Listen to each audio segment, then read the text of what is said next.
Hello बच्चों, मैं ममता जैन व्याख्यात अर्थशास्त्र इकोनॉमिक्स क्लास 12 में आपका एक बार फिर से स्वागत करती हूँ। बच्चों 19 लेसन के अपन 2 वीडियो देख चुके हैं, जिसके फर्स्ट पार्ट के अंदर अपन ने देखा था केंद्रीय बैंक और केंद्रीय बैंक क्या है ना, और इसके साथ देखा था कि इसकी स्थापना कैसे हुई है और साथ में अपन ने केंद्रीय बैंक के कार्य देखे थे। उसके बाद अपन ने इसका दूसरा पार्ट पढ़ा, जिसके अंदर अपन ने देखा था कि केंद्रीय बैंक का जो मुख्य कार्य है, एक तो नोट निर्गमन और दूसरा व्यापारिक बैंकों की साख सृजन प्रक्रिया पर नियंत्रण। तो अपन ने देखा था कि केंद्रीय बैंक किस प्रकार से मात्रात्मक रूप से और गुणात्मक रूप से व्यापारिक बैंकों की साख सृजन प्रक्रिया के ऊपर नियंत्रण रखती है। जिसे मात्रात्मक के अंदर अपन ने देखा था बैंक दर के द्वारा खुले बाजार की क्रियाएं, SLR, CRR। इसी प्रकार अपने गुणात्मक उपाय देखे, जिसमें चयनित साख प्रक्रिया देखा था, उसके बाद साख की राशनिंग, प्रचार, प्रत्यक्ष कार्रवाई है ना, इन सब के द्वारा आपने देखा था कि केंद्रीय बैंक है वो व्यापारिक बैंकों की साख प्रक्रिया के ऊपर नियंत्रण रखती है। तो बच्चों इसके 2 पार्ट पढ़ने के बाद अब हम आ गए हैं अपने केंद्रीय बैंक जो भारत के अंदर है। हमारे भारत में जो केंद्रीय बैंक है उसका क्या नाम है? भारतीय रिजर्व बैंक, RBI है ना। तो भारतीय रिजर्व बैंक क्या है, उसकी स्थापना कब हुई, उसके क्या कार्य है, उसकी क्या नीतियां, उसके बारे में बच्चों आज अपन अध्ययन करेंगे। तो भारतीय रिजर्व बैंक RBI की जो स्थापना है वो 1934 का भारतीय रिजर्व बैंक अधिनियम के तहत हुई। भारतीय रिजर्व बैंक की स्थापना 1 अप्रैल 1935 को अंदर भारतीय रिजर्व बैंक अधिनियम 1934 के द्वारा हुई। तो भारतीय रिजर्व बैंक की स्थापना मैंने यहाँ पर लिख भी दिया है कि जिसको RBI भी कहते हैं, रिजर्व बैंक ऑफ इंडिया। इसकी स्थापना 1934 भारतीय रिजर्व बैंक अधिनियम के तहत 1 अप्रैल 1935 हुई, और जब उस वक्त उसका जो मुख्यालय था वो कोलकाता में था। अर्थात सबसे पहले जब 1935 के अंदर भारतीय रिजर्व बैंक की स्थापना हुई तो उसका जो कार्यालय कहाँ था? कोलकाता के अंदर। और बच्चों उस वक्त ये बैंक ऐसे केंद्रीय बैंक नहीं थी, उस वक्त ये एक निजी बैंक के रूप में कार्य कर रही थी। फिर 1937 के अंदर इसका जो कार्यालय शिफ्ट होकर के कहाँ चला गया? मुंबई में चला गया। और 1949 आते आते इसका पूर्ण रूप से राष्ट्रीयकरण कर दिया गया। पूर्ण रूप से राष्ट्रीयकरण का मतलब क्या हो गया कि पहले ये तो प्राइवेट बैंक था, निजी बैंक था, अब पूर्ण रूप से गवर्नमेंट सरकारी बैंक हो गया और एज ए केंद्रीय बैंक के रूप में कार्य करने लगा। तो आपको यह समझो बच्चों कि हर देश का अपना केंद्रीय बैंक होता है, ये बात मैंने आपको पहले ही बता दी। भारत का जो केंद्रीय बैंक है वो RBI, reserve bank of India, जिसको भारतीय रिजर्व बैंक कहते हैं, ये है। और इसकी स्थापना 1 अप्रैल 1935 को कोलकाता में हुई थी। और किस अधिनियम के तहत? तो 1934 भारतीय रिजर्व बैंक अधिनियम के तहत 1 अप्रैल 1935 के अंदर कोलकाता में इसकी स्थापना हुई। फिर 1937 के अंदर इसका जो कार्यालय है वो मुंबई शिफ्ट कर दिया गया। और 1949 के अंदर इसका पूर्ण रूप से राष्ट्रीयकरण कर दिया गया, क्योंकि पहले ये निजी बैंक था, लेकिन 1949 से यह पूर्ण रूप से सरकारी बैंक हो गया।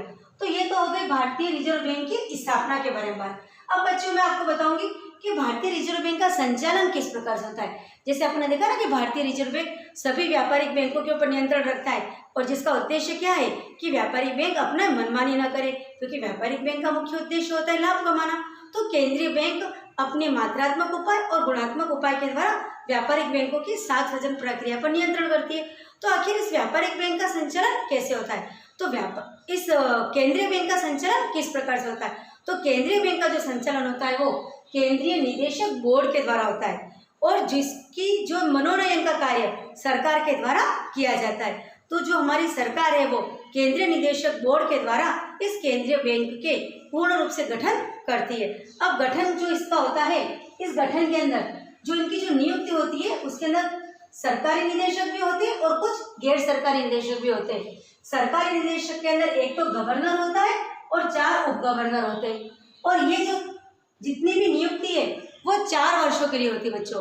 केंद्रीय निदेशक बोर्ड का जो गठन कितने अवधि के लिए होता है? 4 वर्षों के लिए होता है। इसमें कुछ तो सरकारी अधिकारी होते हैं, कुछ गैर सरकारी होते हैं। तो जो सरकारी निदेशक होते हैं उसमें एक तो बच्चे होता है गवर्नर और 4 होते हैं उप गवर्नर।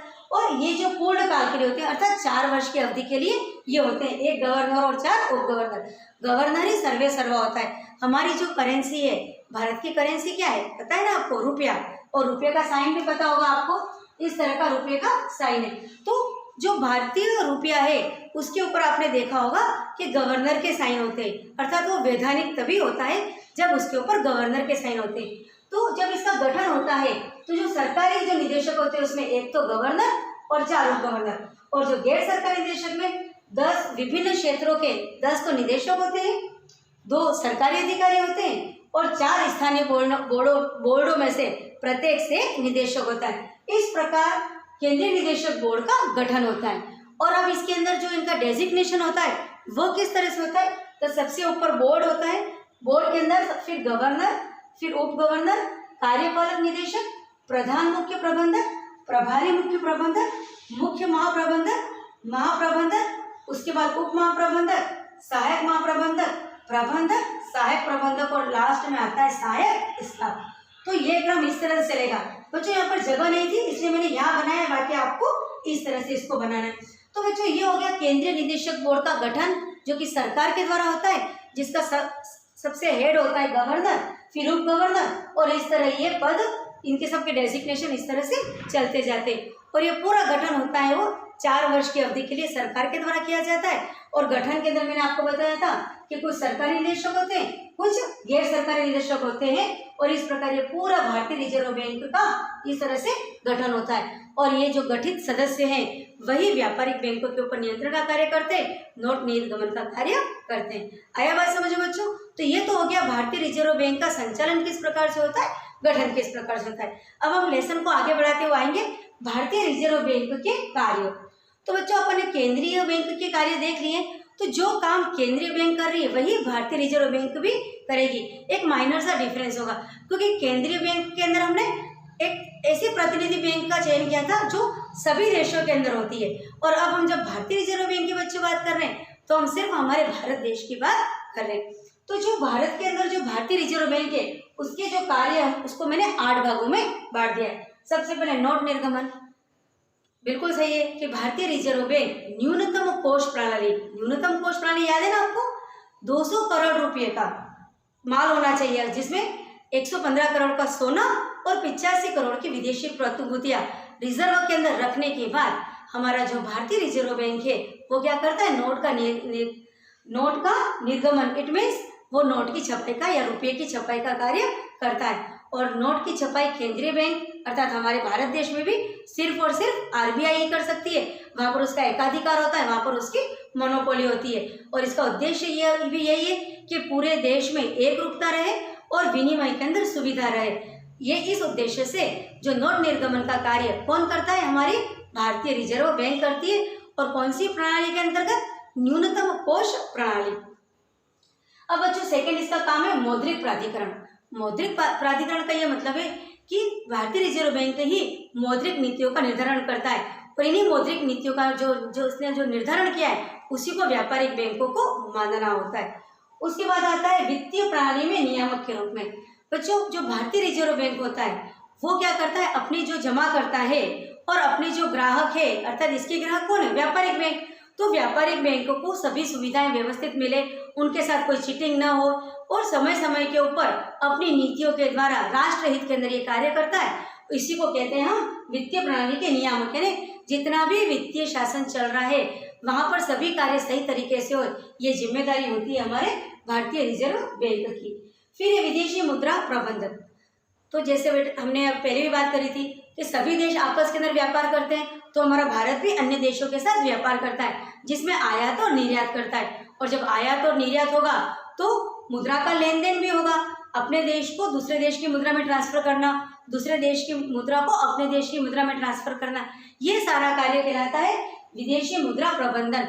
और ये विदेशी मुद्रा प्रबंधक के रूप में हमारा आरबीआई ही काम करता है, जो अपने देश की मुद्रा का अन्य देश की मुद्रा के साथ ट्रांसफर का कार्य, और ताकि कीमतें स्थिर रहे, मुद्रास्फीति या मुद्रा का संकुचन नहीं हो पाए और देश का सुस्थिर विकास हो, ये सुनिश्चित करने के लिए ये विदेशी मुद्रा प्रबंधक का कार्य करता है।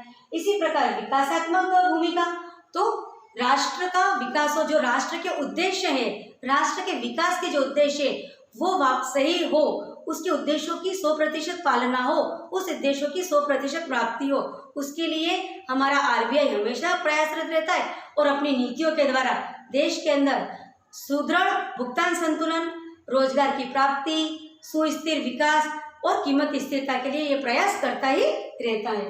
इसी प्रकार सरकार का बैंकर और बैंकों का बैंकर दोनों लगभग एक ही बात है।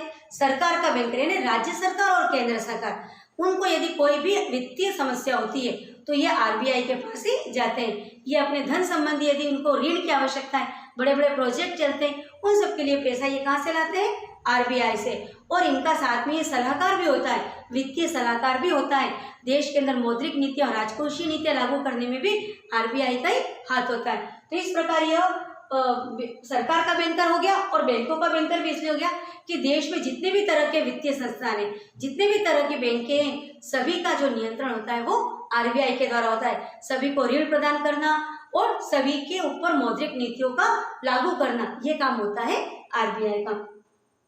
सूचना प्रकाशन, अब समय समय पर हमारा आरबीआई क्या करता है? सूचनाएं प्रकाशित करता है कि अभी देश की आर्थिक स्थिति कैसी है, मुद्रा का क्या रेट चल रहा है, क्या देश में मुद्रास्फीति चल रही है, क्या मुद्रा संकुचन चल रहा है, साख का क्या स्तर है, अलग अलग व्यापारिक बैंकों की क्या रूल्स रेगुलेशन है, क्या गाइडलाइन है, ये सब का प्रकाशन हमारा आरबीआई समय समय पे करता रहता है। और इसके अंदर हमने इसके लिए अपने कुछ प्रकाशन भी जारी करता है। प्रकाशन कैसे जारी करता है?